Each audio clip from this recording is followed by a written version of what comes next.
오늘 은혜 받으실 하나님의 말씀은 구약성경 말라기 2장 1절로 9절 말씀, 구약 1327, 1328쪽에 있습니다.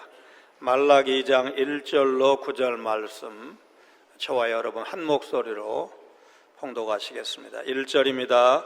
너희 제사장들아, 이제 너희에게 이같이 명령하노라. 만군의 여호와가 이르노라.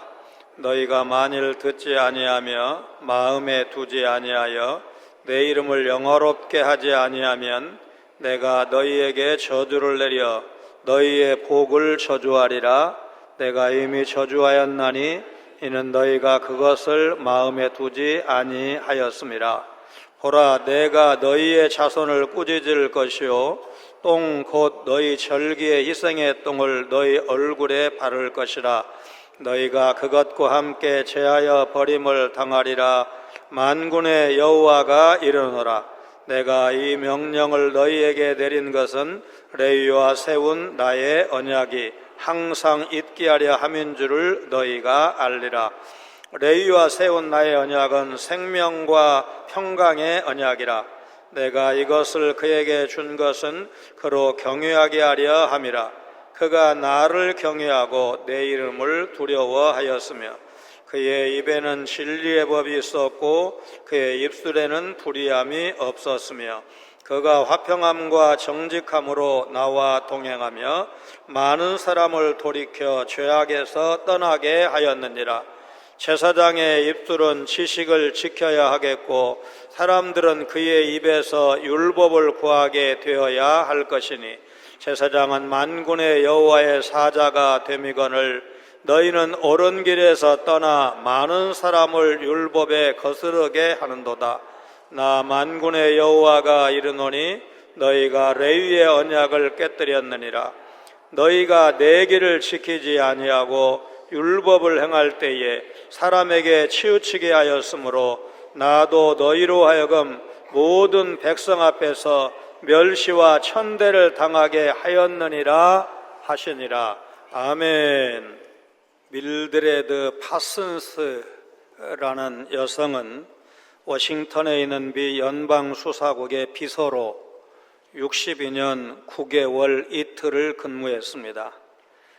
그동안 이 파슨스 여사는 아파서 결근한 적이 하루도 없었다고 합니다.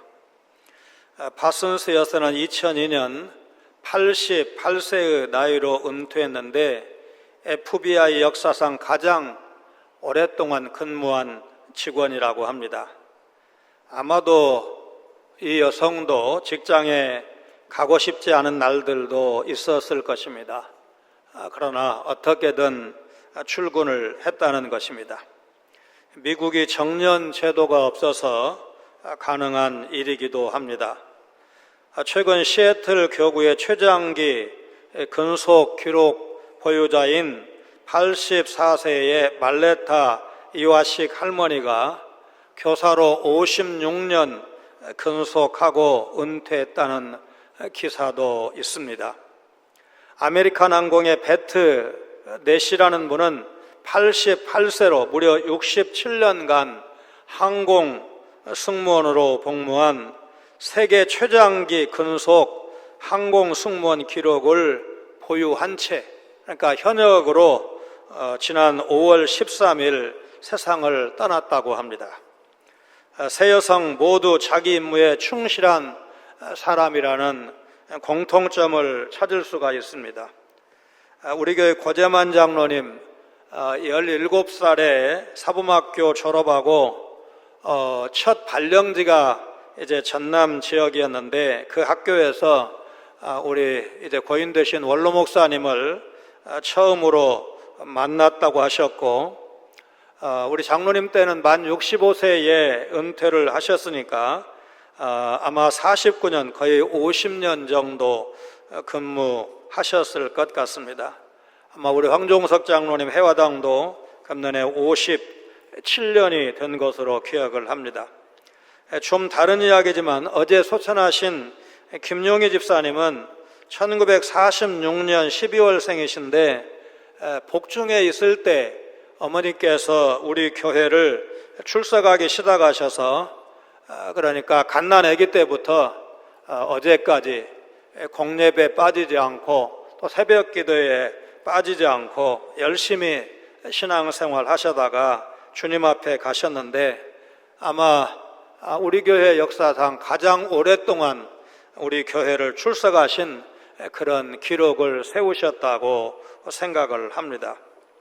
아마 우리 성도님 중에 한 직장 혹은 한 사업장을 더 오랫동안 이렇게 섬기신 분도 계실지 모르겠습니다. 오늘 말라기 본문을 통해서도 하나님은 우리에게서 신실함을 원하신다는 사실을 배우게 될 것입니다. 말라기 설교를 2번 들으셨는데 여러분 어떤 느낌을 갖고 계십니까? 말라기는 목사님들이 듣고 정신 차려야 하는 말씀이구나. 우리 성도들과는 거리가 좀 있네. 여러분 그렇게 생각을 하십니까? 그런 측면, 그러니까 제사장들을 깨우는 그런 말씀인 것도 부인할 수가 없지만 여러분들이 자유롭게 이탈하실 수는 없습니다. 제사장이 먼저 타락하고 성도들이 따라서 타락했을까? 아니면 성도들이 타락해서 제사장들에게 제대로 11절을 드리지 않아서 배고픈 제사장들이 돈벌이에 나서는 바람에 성전 제사를 소홀히 해서 어둠의 시대가 온 것인가? 이런 논란을 우리가 계속 보게 될 것인데 이제 여러분 잘 들으시기를 바랍니다. 구약의 제사장 직분은 목사만 계승한 것이 아니라 그리스도 예수 안에서 구원받은 모든 성도들이 계승했다는 것이 성경의 가르침입니다. 만인 제사장 원리는 성경적 근거가 분명하고 앞으로 살펴보게 되지만 이걸 종교개혁의 기치로 용감하게 외친 것은 마르틴 루터의 용기 있는 행동이라고 할 것입니다.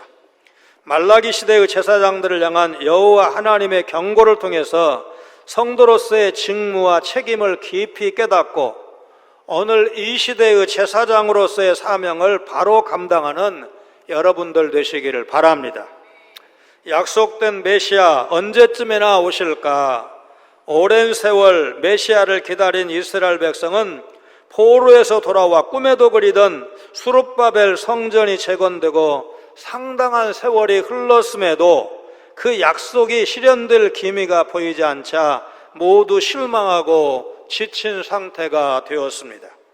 이럴 때 구약의 마지막 선지자인 말라기가 등장해서 이스라엘 백성들의 믿음 없음을 꾸짖는 동시에 다시금 메시아 도래의 소망을 뜨겁게 일깨워 줍니다. 1장에서는 포로에서 귀환한 백성이 기근과 흉년이 덮치자 하나님의 사랑을 의심하기 시작했고 바로 그때 말라기 선지자는 야곱에게 하신 언약을 재확인시킴으로써 백성을 위로하고자 했습니다. 레위지파 출신 제사장은 교회의 역할을 바로 이해하는 데 있어서 매우 중요한 존재입니다. 그들이 감당했던 역할을 지금은 교회가 감당하고 있기 때문에 그렇습니다. 레위지파 제사장들을 통해서 오늘 우리가 깨달아야 할 바가 무엇일까? 1장에서 저주를 선언하신 하나님께서 2장에서는 어조를 바꾸셔서 제사장들에게 명령을 하십니다. 제사장들을 향한 일종의 최후 통첩이라고 할 수 있습니다.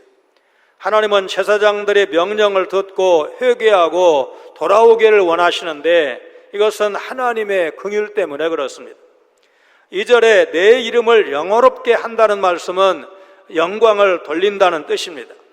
영광이라는 말은 1장 6절의 공경함과 무거운 것을 염두에 둔 말씀입니다. 하나님께 영광을 돌린다는 것은 결국 하나님을 가볍게 대할 수 없는 분으로 인정하고 공경한다는 뜻입니다. 하나님은 너희가 아니라 너희의 복을 저주하겠다고 경고하십니다. 제사장들의 축복이 어떤 효력도 없게 하신다는, 사무엘상 3장 19절에는 사무엘이 말씀을 증거하면 하나님께서 그 말로 하나도 땅에 떨어지지 않게 하셨다. 그러니까 제사장으로서, 지도자로서 백성을 위해서 축복하면 그 축복이 그대로 이루어졌다고 말씀하고 있는데, 말라기 시대의 제사장들은 축복을 해봤자 어떤 효력도 없게 하신다는 건데, 하나님을 마음에 모시고 소중히 여기는 신중함을 버렸기 때문입니다. 민수기 6장 23절로 26절에 기록된 제사장의 축복 유명하죠. 레위기 9장 22절로 24절에 기록된 제사장 아론의 축복도 내용이 좀 다르지만 이제 맥을 같이 하고 있습니다. 역대하 30장에는 히스기야 왕 시절에 유월절을 성대하게 지키고 다시 7일을 더 지킨 다음에 제사장과 레위 사람들이 백성을 축복한 말씀이 나오는데, 역대하 30장 25절로 27절 말씀 같이 읽습니다. 유다 온 회중과 제사장들과 레위 사람들과 이스라엘에서 온 모든 회중과 이스라엘 땅에서 나온 나그네들과 유다에 사는 나그네들이 다 즐거워하였으므로 예루살렘에 큰 기쁨이 있었으니 이스라엘 왕 다윗의 아들 솔로몬 때로부터 이러한 기쁨이 예루살렘에 없었더라. 그때 제사장들과 레위 사람들이 일어나서 백성을 위하여 축복하였으니 그 소리가 하늘에 들리고 그 기도가 여호와의 거룩한 처소 하늘에 이르렀더라. 아멘. 여러분, 북이스라엘 사람들도 이 여호와의 절기인 유월절에 같이 참석해서 은혜를 받고 제사를 하나님께 드리고 요즘 말로 성도의 교제를 나누고, 그래서 그 소리가 하늘에 들리고 그 기도가 여호와의 거룩한 처소 하늘에 이르렀더라. 하나님께서 들으셨다는 뜻입니까? 안 들으셨다는 뜻입니까? 하나님께서 들으셨다는 뜻 아니겠습니까? 3절에 가면 자손으로 번역된 말이 나오는데 종자라는 뜻입니다. 여기에서는 제사장들의 자녀가 아니라 짐승의 새끼나 곡물의 씨앗을 가리킵니다. 하나님이 짐승의 새끼나 곡물의 씨앗을 저주하셔서 목축이나 농사에 대한 제사장의 축복이 이루어지지 않는다는 것입니다. 제물로 드릴 가축이 없어서 제사를 드리지 못하게 될 것이라는 경고입니다. 그들이 헛된 축복으로 물질의 풍요를 기원하는 절기는 제사장들이 대가를 챙기는 대목일 뿐입니다. 그래서 제물의 똥이 재와 함께 진 밖에 버려질 때 그들은 그 똥과 함께 버려질 것이라 엄중 경고입니다. 4절에 이 명령이라는 말씀은 1장 6절로 2장 3절에 기록된 명령, 선지자가 하나님께 받아 전하는 교훈이나 경고가 아니라 하나님께서 직접 말씀하시는, 하나님을 소중히 하라, 하나님을 영화롭게 하라는 명령을 말합니다. 이 명령을 내리신 이유, 레위와 세운 나의 언약이 항상 너희와 함께 있게 하려는 것이라고 하나님께서 직접 밝히셨습니다. 이스라엘 백성이 항상 하나님을 두려워하도록 그 시대의 제사장들에게 경고하신 것입니다. 제사장들은 이를 알고 있어야 했습니다. 레위와 세운 언약은 생명과 평화의 약속입니다. 이스라엘 12지파 중에 하나님이 특별히 레위 지파를 구별해서 오직 그 지파에 속한 후손만이 하나님의 성전에서 제사장으로 또 봉사자로 섬길 수 있도록 구별시킨 바가 있습니다. 그 일은 하나님과 이스라엘 백성 간의 제사를 통해 중재하는 일로 그 죄를 사함받고 화목을 이루는 생명과 평강의 언약이었습니다. 신명기 33장에는 이제 가나안 땅 입성을 앞둔 이스라엘 12지파를 향해서 모세가 축복을 선포하는 말씀이 기록되어 있습니다. 그 중에 33장 8절로 11절을 보면 레위 사람들에게 축복하신 말씀이 기록되어 있는데 우리 같이 읽습니다. 레위에 대하여는 일러스되 주의 둠밈과 우림이 주의 경건한 자에게 있도다. 주께서 그를 마사에서 시험하시고 무리바 물가에서 그와 다투셨도다. 그는 그의 부모에게 대하여 이르기를 내가 그들을 보지 못하였다 하며 그의 형제들을 인정하지 아니하며 그의 자녀를 알지 아니한 것은 주의 말씀을 준행하고 주의 언약을 지킴으로 말미암음이로다. 주의 법도를 야곱에게 주의 율법을 이스라엘에게 가르치며 주 앞에 분향하고 온전한 번제를 주의 제단 위에 드리리로다. 여호와여 그의 재산을 풍족하게 하시고 그의 손의 일을 받으소서. 그를 대적하여 일어나는 자와 미워하는 자의 허리를 꺾으사 다시 일어나지 못하게 하옵소서. 여러분, 이 제사장 지파에 대해서 할 일과 그들에게 약속하신 놀라운 축복입니다. 할 일은 주 앞에 분향하고 온전한 번제를 주의 제단에 드리는 것입니다. 누가요? 레위 지파 제사장들이. 그 결과 여호와여 그의 재산을 풍족하게 하시고 그의 손의 일을 받으소서. 제사장들 먹고 살도록 백성들이 뒷받침하라는 말씀입니다. 만약에 그렇게 하지 않고 이 제사장 지파를 대적하면 어떻게 된다고 했습니까? 그를 대적하여 일어나는 자와 미워하는 자의 허리를 꺾어서. 허리 꺾으면 어떻게 됩니까? 어떻게 돼요? 장애인 되는 거잖아요. 다시 일어나지 못하게 하옵소서. 평화는 샬롬, 보통 샬롬을 말하는데 사실은 완전함, 그런 뜻을 갖고 있습니다. 하나님이 함께 하심으로 만족스럽고 완전해지는 것이 샬롬입니다. 이 생명과 평화의 약속을 주신 목적은 유다 백성이 생명과 평화와 관련해서 전적으로 하나님께 위탁하게 하기 위해서입니다. 레위는 그들과 달리, 그러니까 말라기 시대의 제사장들과 달리 하나님을 경외했을 뿐만 아니라 두려워했습니다. 그런데 이 두려워했다는 말이 구약성경에서 경외를 말할 때 일반적으로 쓰는 단어를 쓰지 않고 하타트라는 히브리어를 썼는데 벌벌 떠는 것을 의미합니다. 이 레위가 여호와의 구별받은 제사장으로서 그 일을 수종될 때 벌벌 떨면서 두려워하면서 수행했다는 것입니다. 한국교회 전설 중에 한 분인 성복 중앙교회 고 이천석 목사님의 카리스마는 한국교회가 알아줍니다. 장로님들이 호출을 받고 가면 무슨 불호령이 떨어질까 무릎을 덜덜 떨 정도로 무서워했다는 얘기를 그 교회 출신 목사님께 들은 적이 있습니다. 안양 교도소에 부흥해 가셔서 전쟁 때 부상당해서 고생한 이야기, 깡패 생활을 했으니까요. 그 뒤에 예수님 만나서 변화받은 이야기, 그리고 나중에 목사된 간증을 하셨습니다. 그 다음에 그냥 거친 반발로, 야, 너들도 예수 믿고 목사 될 사람 손들어. 그러는데 모든 죄수들을 다 모아놓고 한 4,000명을 모아놓고 부흥회를 했는데 10분의 1 정도가 일어섰다고 합니다.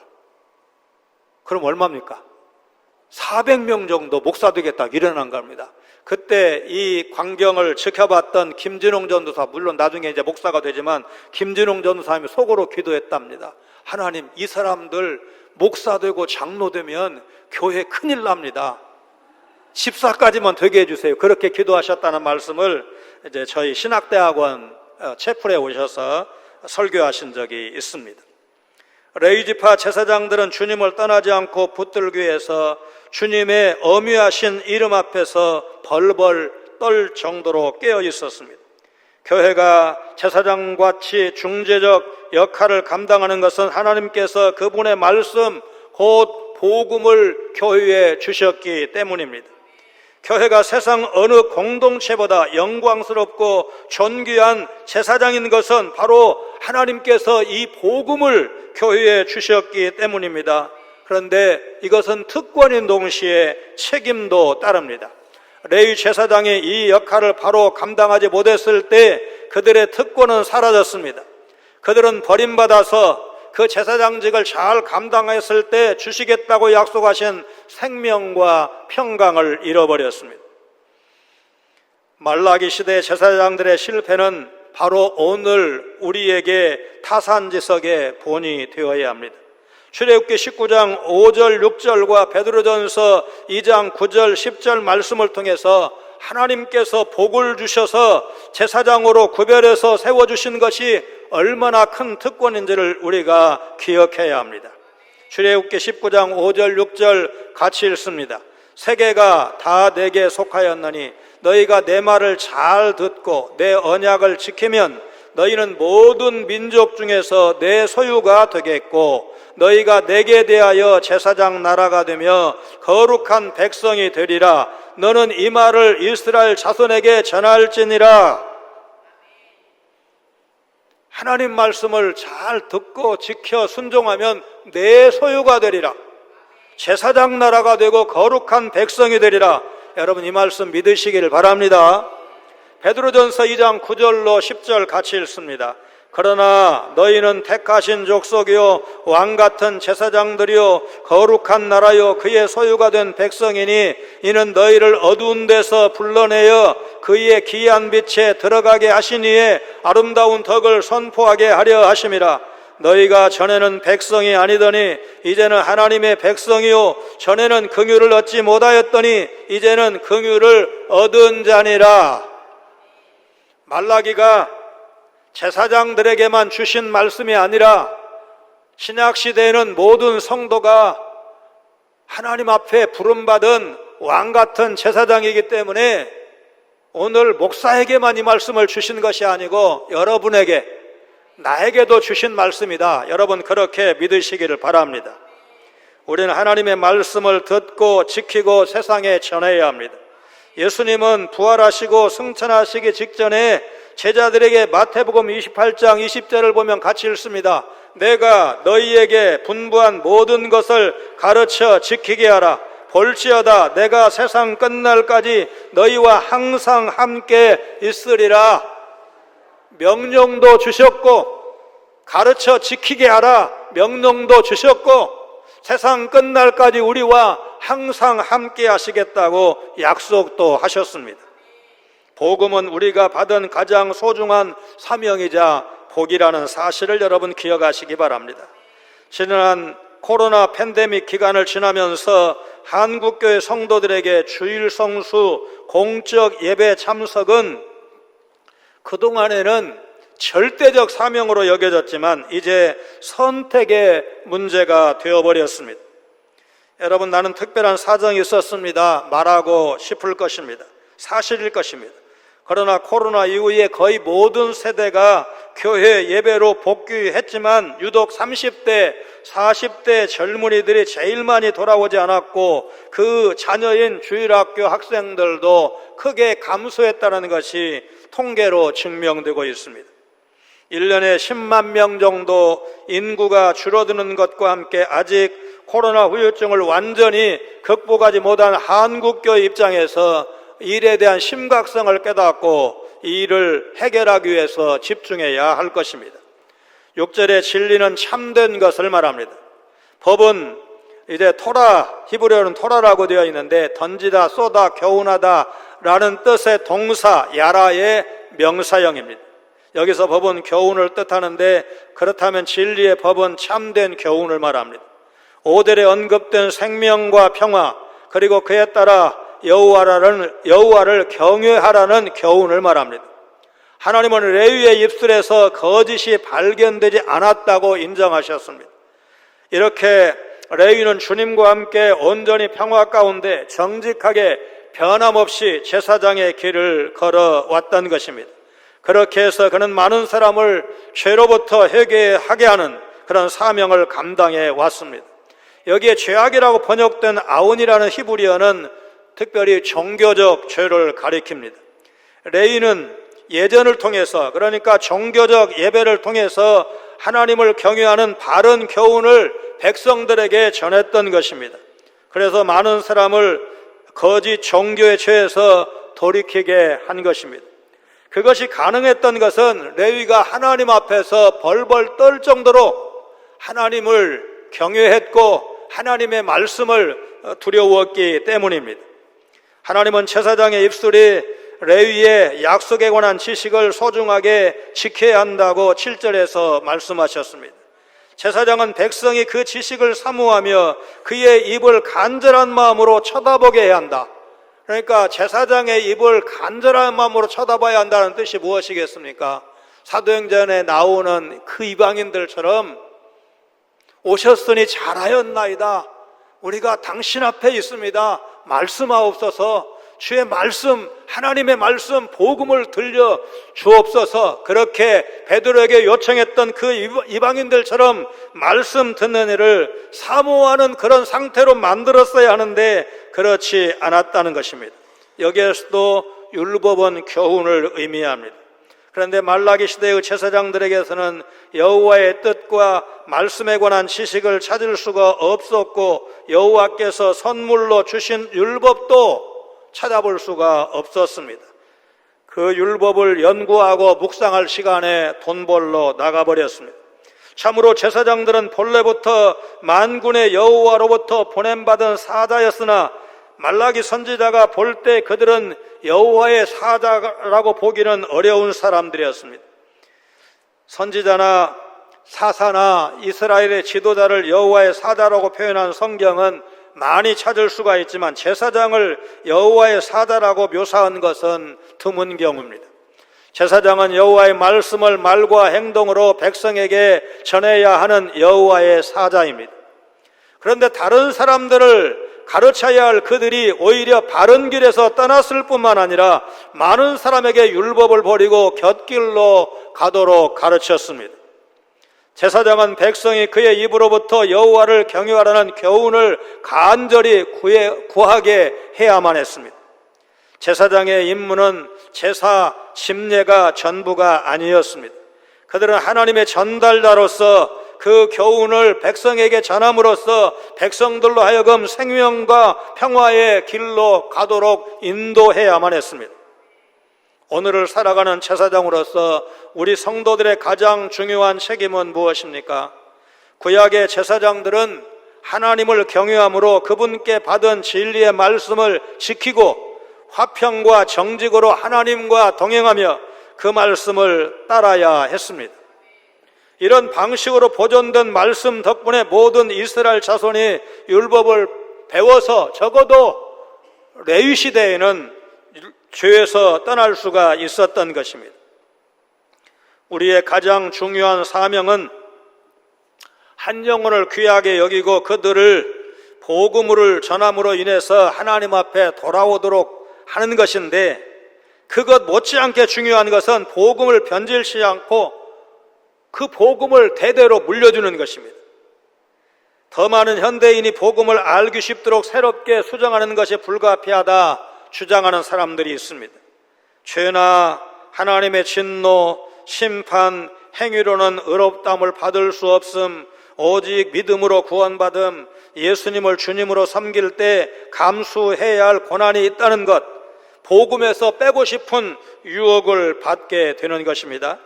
그러나 여기에서 물러나면 진리를 보존하고 전하는 하나님의 사자로서 그 역할을 제대로 감당하지 못하는 것입니다. 어떤 환경에서도 진리를 보존하는 것이 우리의 사명이라는 사실, 이 사명을 위해서는 치러야 할 대가도 있다는 것을 여러분 기억하시기를 바랍니다. 디모데전서 3장 15절 말씀이 밝힌 바와 같이 교회가 진리의 기둥과 터라는 사실을 여러분 기억하시기를 바랍니다. 복음을 전혀 가감하지 않고 보존하고 그 복음의 말씀에 순종하는 것, 이것이 오늘의 제사장으로서 우리 성도들이 감당해야 될 핵심 사명이다. 여러분 믿으시기를 바랍니다. 8절의 옳은 길은 문자적으로 그 길이라는 뜻인데 그 길은 레위가 온전하게 정직하게 걸었던 바로 그 길을 말합니다. 초기에 레위 지파 제사장들이 이처럼 여호와 하나님과 더불어 맺은 언약에 충실하면서 진리의 법을 백성에게 올바로 가르치고 백성을 바른 길로 인도하려고 나름대로 최선을 다했는데 말라기 시대의 제사장들은 전혀 그렇지 못했다는 것입니다.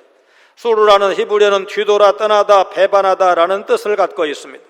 여기에서도 율법은 교훈을 말하는데 관사가 붙어 있으니까 그 교훈을 말합니다. 그 교훈은 그들의 교훈, 곧 말라기 시대의 제사장들이 증거한 교훈을 가리킵니다. 헛되이 제사를 계속 드려서 속죄와 복을 받으라는 거짓 가르침입니다. 거스르게 한다는 말은 넘어져 일어나지 못해서 결국 죽은 것을 말합니다. 깨뜨렸다는 동사의 어근은 썩다, 부패하다 그런 뜻에서 왔습니다. 그들의 거짓 교훈에 백성이 걸려서 넘어져 죽게 함으로 생명의 약속을 썩게 만들고 효력 없게 만들었다. 누가? 말라기 시대의 제사장들이 그렇게 했다는 것입니다.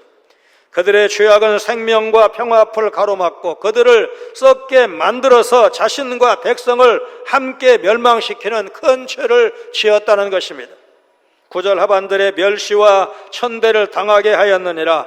예언자적 완료형으로 반드시 이루어질 일을 이미 이루어진 것처럼 과거형으로 표현한 것입니다. 이것은 반드시 이루어질 일이기 때문에 하나님만이 이렇게 말씀하실 수가 있습니다. 그래서 이 9절 말씀은 너희가 내 길을 소중히 여기지 아니하고 그 거짓된 교훈으로 사람들을 치우치게 했으므로 사람들의 얼굴들을 들게 했으므로 너희가 이렇게 나를 가볍게 여기고 낮게 대한 것 같이 나도 반드시 너희가 백성에게 가볍게 무시당하고 낮아지게 하리라. 그렇게 풀어서 설명할 수가 있습니다. 하나님은 이제라도 제사장들이 회개하기를 원하셨습니다. 그 회개는 제사를 회복하는 수준이 아니라 제사 회복을 넘어서 백성이 생명과 평화를 위해서 하나님께 전적으로 의탁하고 하나님을 바라보면서 그 옛날 레위가 하나님 앞에 벌벌 떨면서 여호와를 경외하고 하나님께서 명령하신 그 제사 사역을 이스라엘 백성들을 주 앞으로 인도하는 사역을 감당했던 것처럼 그렇게 했어야 한다는 것입니다. 제가 양복마다 배지를 다 달아놨는데 이걸 보고 놀라는 분도 있습니다. 학교 법인사로 같이 섬기는 부산의 이제 이 목사님은 야, 김 목사 대단하다. 어떻게 배지를 달고 다니냐. 이렇게 얘기를 하셨는데 이 배지 달고 다니면 어디 가서 시비 못합니다. 내가 말로 논리로 깰 수 있어도 져줘야 됩니다. 이 배지 달고 물건 사러 간 일이 있었는지 기억이 잘 안 나지만 물건 깎을 수 없습니다. 대략 이 정도 배지 달고 다니면 목사 아니면 그래도 장로라고 상대방이 받아들일 가능성이 높은데 똑같이 살 수는 없잖아요. 근데 이거를 이제 안 달고 다니고 싶은 그 생각이 좀 들어요. 부담스러운 때가 있어요. 그런데 사실은 약간은 좀 누가 시비를 걸고 멸시를 당하고 이래도 여러분 이거 달고 다니면서 어디 나쁜 데를 못 갈 거 아니에요. 최소한. 그러니까 어떤 의미에서 나를 지켜주는 그런 측면이 있다 이런 생각입니다. 여러분 제가 요새 야간 저녁에 운전한 적이 거의 없어서 음주운전 측정을 이렇게 요구받은 적이 없는데 옛날에 서울에 있을 때는 목사합니다 그러면 보내줬습니다. 요즘도 보내주는지 모르겠어요. 그냥 그 말 무시하고 그 단속하는 경찰관이 후 불어보세요 그러지 않나 싶어요. 말라기 시대의 제사장들이 여호와께로부터 떠났을 때 말씀으로부터 떠났을 때 멸시와 천대를 받는 존재로 전락한 것 같은 그런 느낌을 오늘 우리 시대에서도 받고 있습니다. 원래 기독교는 세상에서 박해를 받게 되어 있다면서 둘러대고 싶은 유혹은 없는지 생각해 봐야 됩니다. 우리의 문제가 무엇입니까? 혹시 말씀에서 떠나서 제사장으로서의 영광을 다 잃은 것이 아닙니까? 세상의 책망을 통해서 하나님이 한국교회를 징계하시는 것은 아닌가 돌아볼 수 있어야 합니다. 한국교회가 복음에서 떠나지 않았는지, 복음을 왜곡하고 있지 않은지, 복음을 가볍게 여기고 있지 않은지 살펴야 합니다. 너무 늦기 전에 회개하고 돌아와야 합니다. 하나님께 버림받은 말라기 시대의 레위 제사장들을 보면서 경계로 삼아야 합니다. 말라기 선지자의 예언에도 불구하고 제사장들은 회개하지 않았고 결국 하나님은 추후 70년 예루살렘 성전을 로마 군대에 의해서 돌 위에 돌 하나도 남기지 않을 정도로 완전히 파괴되게 하셨습니다. 성전과 제사라는 껍데기는 있었지만 제사장들과 백성이 마땅히 기억해야 할 언약과 진리의 말씀을 버린 결과였습니다. 오늘 우리가 드리는 예배가 얼마나 중요한지 잊으시면 안 됩니다. 우리는 구약의 제사장들을 통해서 큰 교훈을 배웠습니다. 오직 말씀을 붙들어 제사장의 사명을 감당하고 모든 복과 약속된 복과 영광을 누리시기를 바랍니다. 왕같은 제사장으로서 성도는 먼저 죄를 멀리하고 경건한 삶으로 하나님과 평화를 누려야 할 존재라는 사실, 화목제물로 자신을 바치신 그리스도의 복음을 전함으로 사람들을 하나님과 화목하게 하는 중재자의 사명을 맡았다는 것, 우리가 교회라는 그 명칭이 세상으로부터 부름받은 사람들의 총합, 총체가 교회라고, 그 에클레시아라는 말 속에 그 의미가 들어있는데, 교회는 모이는 교회도 있고 흩어지는 교회도 있습니다. 그렇게 믿음으로 하나님 앞에 구원받아서 하나님의 자녀가 되었고 그리스도의 제자가 되었다는 사실을 믿는 사람은 이제 또 세상을 향해서 나가서 그리스도의 복음을 증거할 사명이 있는 것입니다. 여러분, 이 사실을 기억하면서 이 사명대로 사셔서 하나님께서 약속하신 은혜와 평강을 누리시는 여러분 모두가 되시기를 주님의 이름으로 축원합니다. 거룩하신 하나님, 교회는 예수 그리스도의 복음을 받아 이 시대의 제사장으로서 감당해야 할 사명이 있음을 잊지 않게 하여 주옵소서.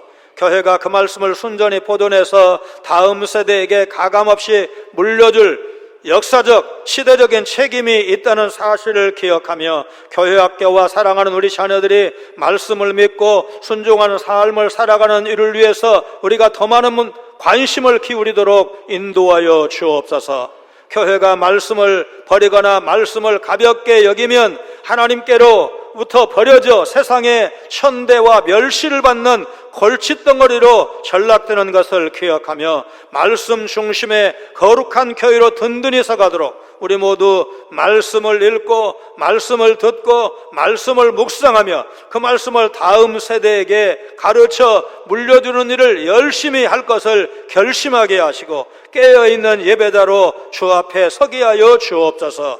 예수님 거룩하신 이름으로 간절히 기도하옵나이다. 아멘.